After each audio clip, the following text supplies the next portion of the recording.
11 rhinos. Is that the figure? I remember speaking to Sand Parks last week. They were talking about 20 rhinos already this year. No, we actually had, at a short space of time, I think in a week's time or so, 8 plus 3. Yeah. That's at a particular place on the southern side of the park. But yes, we're already sitting in the 20s currently, and this is just in January.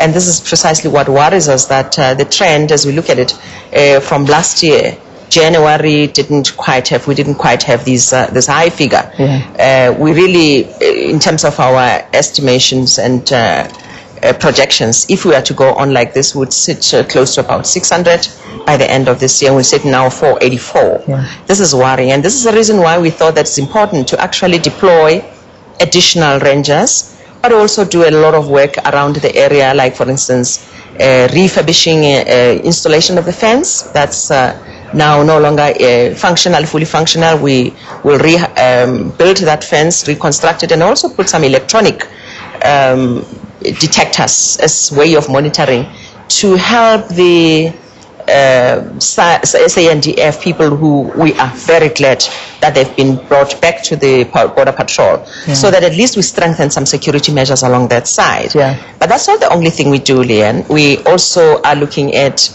all angles over and above the security measures, as you earlier on spoke about the MOU, the international work that we're doing internally back at home. We also looked at our own systems where there could be loopholes, for instance, in the hunting industry. That's now the legal part, because we detected that some of the people actually come in the name of hunting. And then you find this unscrupulous nature of the hunters then. Yeah. So we close in those loopholes, that we control our hunters. I've just issued regulations, new ones, that says let the animal be chipped, let there be a hunter accompanied by the ranger at all times. When the hunt has happened, we should be reporting exactly where the location of that hunt is, and the movement of that hunt from South Africa to whatever country, monitoring fully that area of work. The department's come under a bit of criticism for a decision to not impose a moratorium on legal hunting. What are your views? Why not do something like this? We currently have a moratorium, by the way, but in South Africa on the sale of horns. Yeah.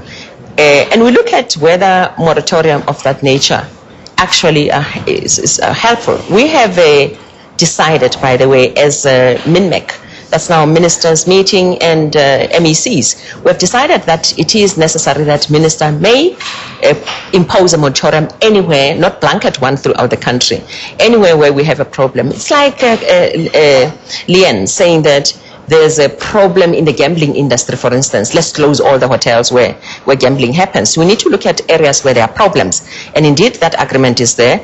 2 provinces comes up as glaringly requiring that kind of an attention.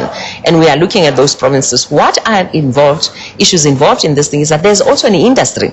Operation, jobs created, industry of tourism and so on. We need to be careful that whatever moratorium we put, it's actually after trying everything to help curb this problem and close all the loopholes that are maybe there in those provinces, that are there, that we know in those provinces, and in some instances maybe an area. But we're also looking at ensuring that we actually stop. This is now a decision that we have made already. Stop those hunters who come into those particular provinces, in particular to hunt legally, and in the name of hunting, they do these unscrupulous exercises or events. We are going to be stopping them. Those who come from countries that are not necessarily, law-abiding or compliant in a way in this regard. So that would also help us to minimize. So we're saying that we are engaging those provinces. If all fails, yes, we will put that moratorium. Okay, but so we've got to you put are a open balance. to that. Yeah. Let's talk about this memorandum of understanding that's going to be signed. When is it going to be signed between China and Vietnam, where it seems that these are the 2 biggest places where the horns are headed to, and when, what does it actually say? What does it say in this memorandum? May I start just by saying that memoranda of understanding between countries actually take quite longer. But we did this in a short space of time. I personally went to China late last year, and engaged with my counterpart. After 2 visits of the officials, our memorandum of understanding between us and South Africa and China is ready already.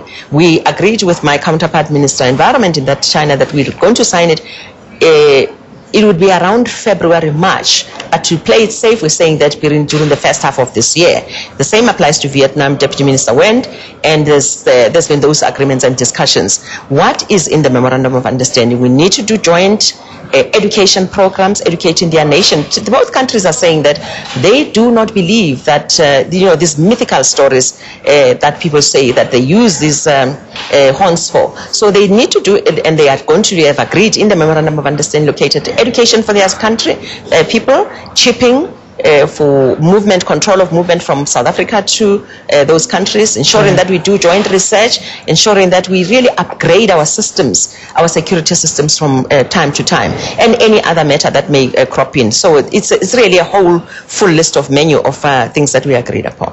It's been discovered that the majority of the poachers seem to be Mozambique, and I know that South Africa is just as responsible.